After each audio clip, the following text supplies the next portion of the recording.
यह कहानी है एक ऐसे आतंकवादी की जिसे पाकिस्तानी आतंकवादी संगठन लश्कर तैयबा कश्मीर में इस मकसद से भेजता है कि वो कश्मीर में जाकर के वहाँ की शांति भंग करे, वहाँ पर खून खराबा करे। लेकिन आतंकवादी वहाँ की खुशहाली को देखने के बाद अपना मिशन भूल बैठता है और वो कश्मीर के अंदर जब पहुँचता है तो उससे पहले वो एक समस्या से जूझ रहा होता है। उसकी समस्या थी उसके बाल झड़ने की, और बाल झड़ने की समस्या से वो परेशान था और वो चाहता था कि किसी तरीके से उसका इलाज हो सके। लेकिन जब वो घाटी में पहुंचता है तो उसे पता चलता है कि इसका इलाज संभव है और वो यहाँ पर हो सकता है। तो वो अपने हेयर ट्रांसप्लांट के लिए एक क्लिनिक में पहुंचता है। इस कहानी को सुनिए, बड़ी दिलचस्प कहानी है और ये ज़्यादा पुरानी कहानी नहीं है।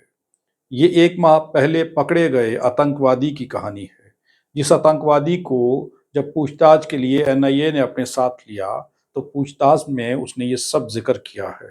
मोहम्मद उस्मान जट उर्फ चीनी लश्कर-ए-तैयबा का पाकिस्तानी आतंकी है। उसने कश्मीर में खून-खराबा करने के मिशन से घुसपैठ की थी।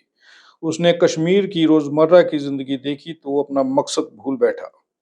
उसे आतंकी संगठन के प्रशिक्षण कैंप में बताए गए झूठ और कश्मीर की असल जिंदगी में जमीन आसमान का फर्क दिखा। घाटी के अमन चैन से वह इतना प्रभावित हुआ कि उसने श्रीनगर में अपने पसंदीदा हेयर ट्रांसप्लांट तक करवा लिया। ये उसका सपना था जो आतंक के जाल में उलझने से पूरा नहीं हो पा रहा था। उस्मान जट को गत अप्रैल की शुरुआत में श्रीनगर पुलिस ने अब्दुल्ला उर्फ अबू हरेरा के साथ गिरफ्तार किया। हरेरा कश्मीर में लश्कर का सबसे लंबे समय तक सक्रिय रहने वाला आतंकी था। इन दोनों को जम्मू कश्मीर के बाहर स्लीपर आतंकवादी ठिकाने बनाने का काम सौंपा गया था। बाद में ये मामला राष्ट्रीय जांच एजेंसी एनआईए को सौंपा गया था। अब इस मामले में एनआईए ने पूछताछ करी है। अधिकारियों ने बताया कि उस्मान जट ने पूछताछ में कई राज उगले हैं। उसने उत्तरी कश्मीर में एलओसी से कश्मीर में घुसपैठ की थी। वह लाहौर का रहने वाला है, लश्कर का प्रशिक्षित आतंकी है। उसके आकाओं ने कश्मीर में कई हमले करने का जिम्मा सौंपा था। वह उत्तरी और मध्य कश्मीर में कई आतंकवादी गतिविधियों में शामिल था। उसने घुसपैठ करने के स्थान और उन जगहों के बारे में बताया है जहां उसने समय बिताया है।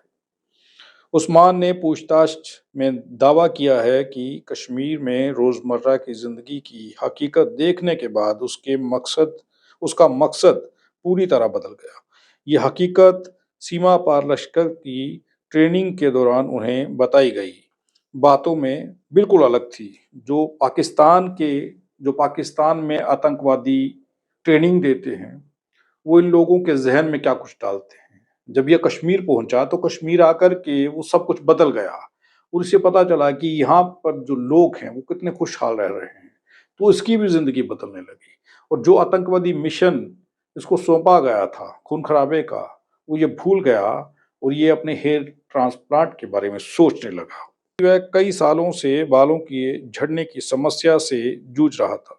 उसने बालों को ठीक करवाने के तरीकों के बारे में सुना था, लेकिन सिर्फ इतना पता था कि ये सुविधा सिर्फ पश्चिमी देशों में ही उपलब्ध है। श्रीनगर की पहाड़ियों में हरेरा और जरगम से इसकी मुलाकात हुई थी। अधिकारियों ने बताया कि श्रीनगर की ऊपरी पहाड़ियों में छिपे रहने के दौरान उस्मान की मुलाकात पाकिस्तानी आतंकियों जरगम और अबू हरेरा से हुई थी। उसने कई ठिकाने बताए जिसमें श्रीनगर पुलिस को उत्तरी कश्मीर और श्रीनगर शहर में ओजीडब्ल्यू के रैकेट का भांडाफोड़ करने में मदद मिली थी। आप सोचिए आप सोचिए कि ये कितना कुछ करने के लिए आया था और कितनी तबाही ये मचाना चाहता था और मचा सकता था। लेकिन जब हकीकत इसने आकर के कश्मीर में देखी, पाकिस्तानी आतंकी संगठन लश्कर तैयबा ने जो उसे बताया था वो सब उससे उल्ट था। यहाँ पर खुशहाली थी, चैन था, अमन था,